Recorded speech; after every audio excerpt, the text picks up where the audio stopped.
పవన్ కళ్యాణ్ గారు ఈ తరానికి ఫుడ్ విషయంలో ఆయన రోల్ మోడల్. ఖచ్చితంగా చాలా కేర్ తీసుకుంటారు, చాలా రోల్ మోడల్. ఎందుకంటే ప్రతి షూటింగ్కి వచ్చినటువంటి ప్రతి టెక్నీషియన్ని, ప్రతి సభ్యుల్ని, ప్రతి నటుడిని తన ఇంటికి వచ్చిన గెస్ట్ లాగా భావిస్తేనే చేయగలుగుతారు ఆర్టిఫుల్గా.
మీరు చెప్పినట్టుగా పవన్ కళ్యాణ్ గారు ఈ తరానికి ఫుడ్ విషయంలో ఆయన రోల్ మోడల్. ఖచ్చితంగా చాలా కేర్ తీసుకుంటారు, చాలా రోల్ మోడల్. ఎందుకంటే ప్రతి షూటింగ్కి వచ్చినటువంటి ప్రతి టెక్నీషియన్ని, ప్రతి సభ్యుల్ని, ప్రతి నటుడిని తన ఇంటికి వచ్చిన గెస్ట్ లాగా భావిస్తేనే చేయగలుగుతారు ఆర్టిఫుల్గా. అంతే, లేకపోతే ఆయనకు అవసరం లేదు.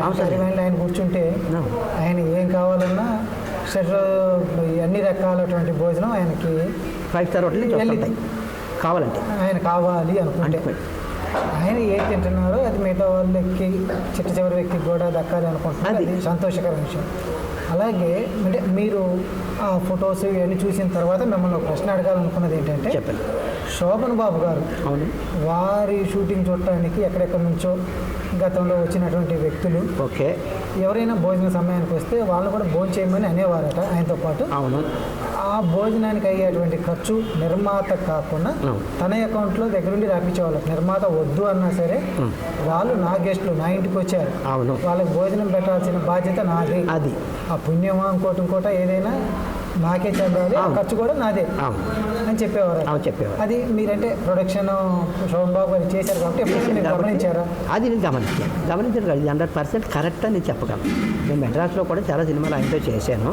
చేసిన తర్వాత ఇప్పుడు మీరు చెప్పింది ఏంటంటే సడన్గా వచ్చారు, సడన్గా వచ్చినా రాకపోయినా శోభన్ బాబు గారు ఏమంటారంటే ప్రకాష్ గారు మన చీఫ్ ఎవరు, అప్పుడు నేను చీఫ్ కాకపోయినా కొంతమంది చీఫ్ల దగ్గర పనిచేసిన తర్వాత ఆయనతో చీఫ్గా నేను పనిచేసిన. సడన్గా కాకుండా 2 hours బిఫోర్ 1 hour బిఫోర్ చెప్పి ప్రకాష్ గారు ఇంతమంది వస్తున్నారు, మనకి ఏమున్నాయో చూడండి, లేదంటే బయట తెప్పించేసే కొట్టేదని మనం బాధ పెట్టద్దు. ఎందుకంటే వాళ్ళకి నేను పెడుతున్నాను ఫుడ్. ఏదో నేను హీరో అని చెప్పేసి సడన్గా వస్తే కొట్టేసి ఏం చేస్తాను, చేయలేరు కదా. నేను 1 hour బిఫోర్ మాత్రం నేను కొట్టేసి ఎంతో బాధ పెట్టాను, అది మన డబ్బులు ఇద్దాం అని రాయించడం కరెక్టే. కానీ ఎట్టి పరిస్థితుల్లో కూడా ఏ ప్రొడ్యూసర్స్ కూడా ఆయన బిల్లులో ఎప్పుడూ కట్ చేయలేదని చెప్పగలను.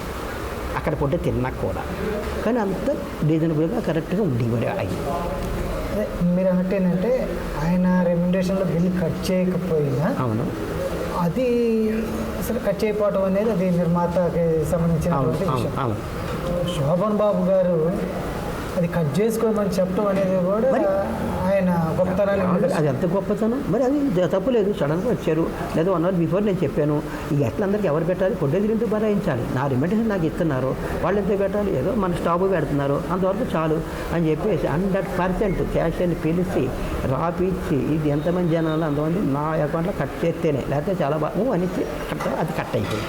తర్వాత కట్ అయిందా లేదన్న విషయం కూడా కట్ అవ్వదని నాకు చాలా తెలుసు. ప్రొడ్యూసర్ కూడా తప్పు మాట చేయకూడదు అని చెప్పేవారు నాతోటి. అది కట్ అయినా అవ్వకపోయినా అంత రీజనబుల్గా ఉన్న వ్యక్తి అతను. ఫైనల్లో ఇప్పుడు ఇతను అదే చెప్పగలను. ఎందుకు ఫైనల్ ఇస్తున్నానంటే సడన్గా వస్తారు 10 మంది 20 మంది 15 మంది సడన్గా వచ్చేస్తుంటారు. ప్రకాష్ గారు బయట నుంచి తెప్పించండి, వీళ్ళకి ఏం కావాలి ఓకే అంటాం, కానీ అక్కడే నేను మేనేజ్ చేసేవాడిని. మేనేజ్ చేసిన తర్వాత ఎంత అయింది బిల్ అని ఒకసారి ప్రొడ్యూసర్ వద్దన్నారు, సార్ నన్ను కొడతారు తిడతారండి అని చెప్పేవారు. అంతే, అంతవరకు.